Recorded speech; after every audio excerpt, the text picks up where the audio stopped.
A ver, Javier Pacheco es el procurador anticorrupción, es decir, el abogado que representa al Estado en casos de corrupción. Y ya se ha manifestado la Procuraduría Anticorrupción en el caso de Ciro Castillo, un reportaje que casualmente acabamos de ver, pero quiero arrancar esta entrevista no sin antes agradecerle y preguntarle, por supuesto, si se puede hacer algo, qué puede hacer la Procuraduría Anticorrupción por este último escándalo que involucra otra vez a un nuevo congresista. Gracias por venir, doctor Pacheco. Buenas noches, Juliana. Muchas gracias por la invitación y un saludo a tu audiencia.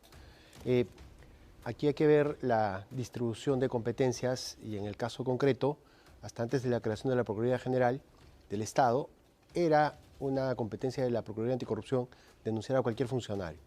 Luego de la emisión de la ley que crea la Procuraduría General del Estado, esta atribución se la dan al Procurador General y nosotros tenemos la facultad de elevar informes. Ajá. En el caso concreto, ya la Procuraduría General del Estado ha emitido una denuncia en donde están pidiendo que se investigue a este congresista por estos hechos. Claro, pero el tema es que quienes investigan, porque tienen inmunidad parlamentaria, son los propios parlamentarios. La presidenta de la Comisión de Ética ha estado en China con Flores Ancachi. Entonces, ¿qué tanto se puede esperar de un parlamento que se encubre, que se cuida, se protegen entre ellos, porque cada uno tiene sus propios intereses? Hay dos tipos de responsabilidades. El primero será la funcional, en donde el Congreso, dentro de sus propios fueros, tendrá que evaluar las acciones que toma para sancionar este tipo de inconducta de un congresista.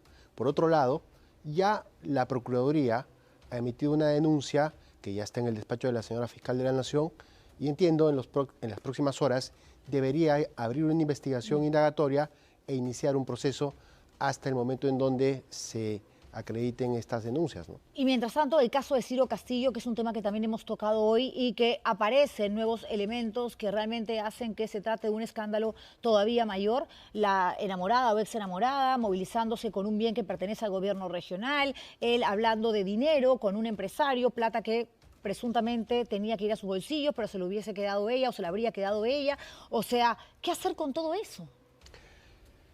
Muchas cosas, desde la parte donde nos toca estar a nosotros quienes tenemos roles distribuidos. En el caso de la Procuraduría, ya el día de hoy se ha presentado la denuncia por los hechos que se han conocido en un programa periodístico del domingo y ya se ha pedido que se investiguen estas dos personas y a los que resulten responsables por la comisión de los delitos de colusión agravada y tráfico de influencias. Claro, la sensación que tienen muchas personas, y es absolutamente entendible, es que ya a nivel institucional el nivel de impunidad o de protección a los malos funcionarios simplemente es algo que ni siquiera se intenta ocultar. Por ejemplo, todo lo que ha salido en las últimas semanas de Sada Goray y del periodista Mauricio Fernandini es más que obvio, por lo mismo que ellos han manifestado, ¿no?, dentro de la figura de confesión sincera, por lo que ha dicho Salatiel Marrufo, por los hechos, por las transacciones, por las reuniones, que obviamente están inmersos en actos ilícitos. Sin embargo, a Sada Goray la han tenido en su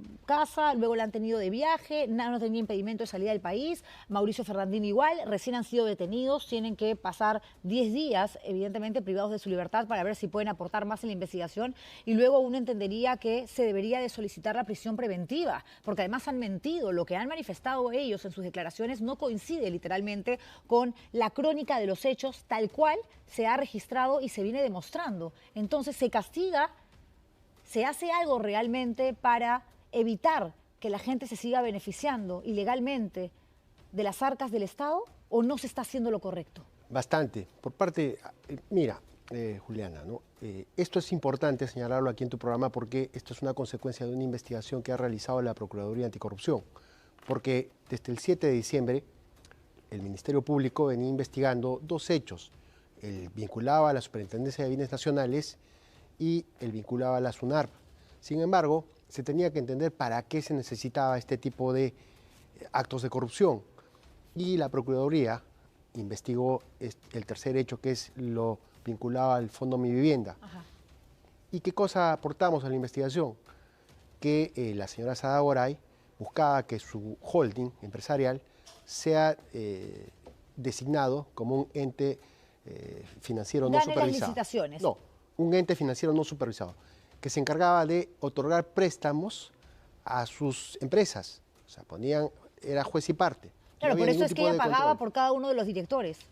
para que le den ese convenio. Para que le den ese convenio a través de Marca Group, que es la Así es, empresa. porque el primer hecho está vinculado a el terreno, Sí. que además lo vende el Grupo Centenario, en donde el Estado tenía derechos, porque se encontraba una superposición con este predio, pero lo otro es mucho más grande, porque finalmente es un terreno de la venta, compra-venta y el saneamiento, ¿no? Lo otro es que se estaba convirtiendo en una entidad no supervisada, con lo cual tenía proyectado apropiarse en inversiones en estos proyectos, algunos fantasmas, de un promedio de 348 millones.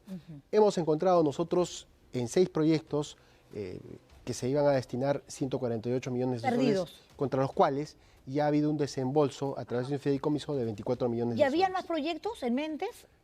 Lo que hemos visto ahora es que sí, faltaban encontrar 200 millones.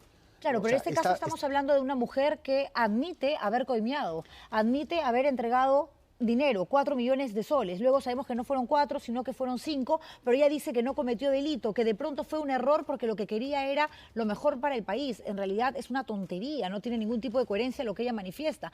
Pese a ello, la dejan viajar. De hecho, acaba de regresar de Brasil hace 2 días por lo menos, de Colombia, se fue a Brasil, después se fue a Colombia, regresa al Perú. O sea, si ella está transando con el Ministerio Público, con la Fiscalía, para dar información a cambio de una pena menor y que puedan caer quienes también integraron una organización criminal, ¿no cree usted que le están tratando con mucho guante seda? A raíz de la ampliación de denuncia que realiza la Procuraduría, efectivamente entendemos que la Fiscalía ha confrontado que el aporte que estaba dando a través de este procedimiento especial de colaboración eficaz no era el correcto y habría mentido. Y es por eso que hoy día rápidamente el Ministerio Público ha tomado estas acciones. Detención preliminar. Así es. ¿Para ella? Pero sí. Para ella y para Mauricio Fernandini. Así es, y 3 personas más. Su ex esposo, el ex gerente general de Marca Group. del Fondo Mi Vivienda y un director, ¿no? El esposo que está no habido, dicho sea de paso. Así es. De acuerdo. Entonces, bajo esta línea, esta etapa, que dura 10 días, es para que el Ministerio Público acopie elementos de convicción.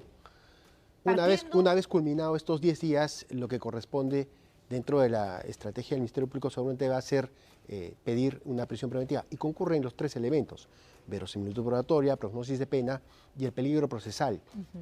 Ya sea de entorpecimiento o de fuga. ¿Usted cree que esos 3 requisitos existen en el caso de Mauricio Fernandini y de Sada Goray? Si ya ha habido un primer pronunciamiento, en este caso, para copiar elementos de prueba, seguramente los demás se van a cumplir. Ya es potestad y voluntad del Ministerio Público ejercer esta acción. Porque uno de los requisitos es ¿no? obstruir las investigaciones, no aportar. Y en el caso de Mauricio Fernandini, periodista, él ha mentido. En un momento, ¿no? Cuando aparece su nombre, dice: yo tengo un departamento en San Isidro, que está en una zona muy linda, y lo único que hice fue, a través de mi prima, la señora Tijero, que es amiga de Sada Goray, es alquilarlo, me ofrecían un montón de plata y ahí se llevaban reuniones. Hasta ese punto uno podía decir: bueno, tú tienes un bien, lo alquilas y no tienes por qué andar con una lupa siguiendo lo que pasa en tu inmueble. Pero en este caso, Mauricio Fernandini no solamente no alquila el departamento, Mauricio Fernandini inicia una relación con Sada Goray. Mauricio Fernandini le escribe al exministro de Vivienda presentándose como periodista de RPP para decirle que tiene información importante, y esa información importante era ponerlo en contacto a través de la prima Tijero con Sada Goray. ¿Y quién entra a tallar? En representación del Ministerio de Vivienda, Salatiel Marrufo. Y hay depósitos, hay transacciones bancarias, hay la compra de un departamento y un auto en un periodo de tiempo muy corto cuando él vivía de RPP. ¿De dónde sacó esa plata? Entonces, él también mintió, entonces omitió, que en este caso, cuando se trata de una investigación de esta naturaleza, es prácticamente lo mismo. Lo que ha declarado, lo que se sabe públicamente, difiere mucho de lo que hoy el Ministerio Público ha acreditado. Y es por eso que en este momento existe esta acción gravosa y seguramente continuará la prisión preventiva. Porque no solamente se le ha visto en este tipo de conductas, sino además daría la impresión de que pretendía irse del país.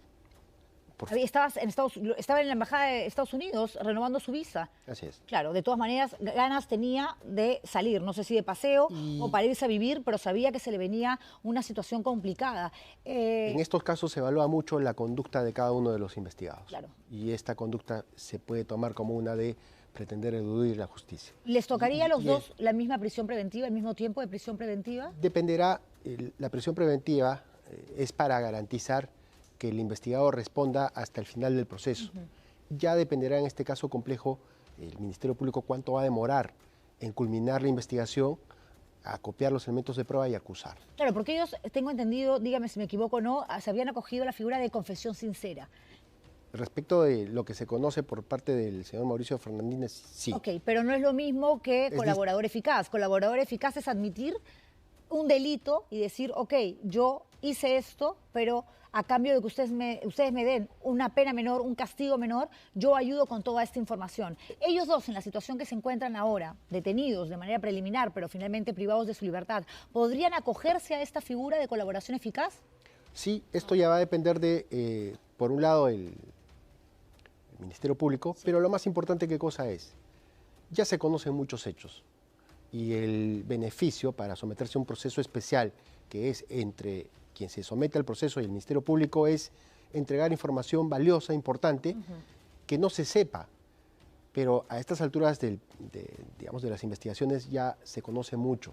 Bueno, está Salatil Marrufo, que ha dicho bastante y entendemos que él como colaborador eficaz ha ayudado a que el Ministerio Público pueda atar cabos. Y está también Pilar Tijero, la prima de Mauricio Fernandini, que también es colaboradora eficaz o aspirante a colaboradora eficaz. Y en su necesidad de defender su pellejo, como decimos comúnmente, ya habló del primo y dijo todo lo que sabía. Y ahí es cuando Mauricio Fernandini deja de ser de pronto el personaje conocido, simpático, buena onda, que alquiló un departamento sin entender los negocios en los que andaba metida su prima, ¿no? Y termina siendo protagonista de lo que sería una organización criminal. Es una organización criminal, liderada por el expresidente Pedro Castillo, conjuntamente con sus familiares y los funcionarios que designó posterior a su ascensión como presidente. Y es ahí, en ese momento, donde se estructura. Y este es un brazo comercial que servía para beneficiar a esta organización criminal. Por supuesto que sí, es toda una estructura con una distribución de roles. Ok, entonces, se cumplen los 10 días de prisión, de detención preliminar.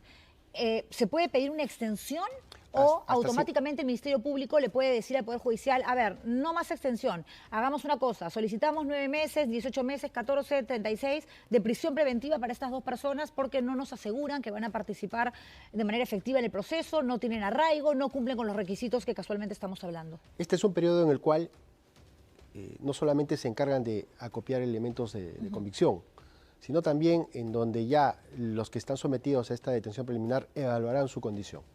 Y dentro de esta tendrán que conversar directamente con la Fiscalía para ver qué nuevos elementos y nuevas pruebas aportan al proceso para someterse ya sea a un proceso de confesión sincera o uno de colaboración eficaz. Claro, pero esto es reservado, ¿no? Lo que pasa casualmente cuando los casos van creciendo y va llegando nueva información es que quienes saben perfectamente que están en el lado oscuro de la historia, empiezan a hablar más. Saada Goray, por ejemplo, no admite haber cometido un delito, pero sí haber coimeado. En realidad, ella no le quiere poner el título, que se lo pone todo el mundo, porque entregar una coima es delinquir. Y ella sabía que parte de ese dinero se tenía que ir al presidente o al expresidente de la República, Pedro Castillo, porque era una manera de que se ejecute, ¿no?, su objetivo, su obra, lo que ella pretendía, por medio del Ministerio de Vivienda. Entonces, ¿por qué creer que Mauricio Fernandini no sabía todo eso? Si él estaba en las reuniones, si él se iba y se sentaba a tomar un café con Salatil Marrufo, y si él además es periodista. Si algo tenemos los periodistas es un olfato bastante más refinado que el resto porque es nuestro trabajo.